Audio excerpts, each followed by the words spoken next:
तुम्ही दुय्यम निबंधक कार्यालय आणि दुय्यम निबंधक विभाग काय करताय?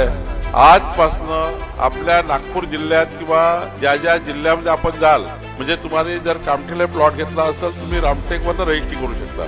आजपासून आपण जिल्हा युनिट जोडलेला आहे. आता कुठल्या कार्यालयात म्हणजे कामठीची रजिस्ट्री कामठीत होईल असं नाही आहे, नागपुरातली रजिस्ट्री नागपुरात अशी होणार नाही आहे. जिल्ह्यातल्या कुठल्याही कार्यालयातनं कोणतीही रजिस्ट्री तुम्ही आजपासून करू शकाल असं आपण त्या ठिकाणी जिल्हा युनिटला जोडलेलं आहे. आणि आज 1 मे पासून महाराष्ट्रात सुरुवात झाली आहे. आता जिल्हा युनिट झालाय.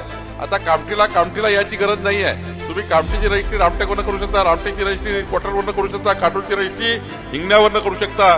कोणत्याही कार्यालयात जाऊन कोणतीही डॉक्युमेंट नोंदणी करू शकता. हा आमूलाग्र बदल आपण केला आहे. आणि लवकरच फेसलेस रजिस्ट्रेशन म्हणजे दुय्यम निबंधकाच्या कार्यालयामध्ये तुम्हाला यायची गरज नाही. तुम्ही आपल्या घरी बसून फेसलेस रजिस्ट्रेशन करू शकाल. याची आम्ही सुविधा लवकरच तयार करतोय. तुमचं आधार कार्डच तुमचं फेसलेस असेल म्हणजे त्याला त्याची गरज पडणार नाही.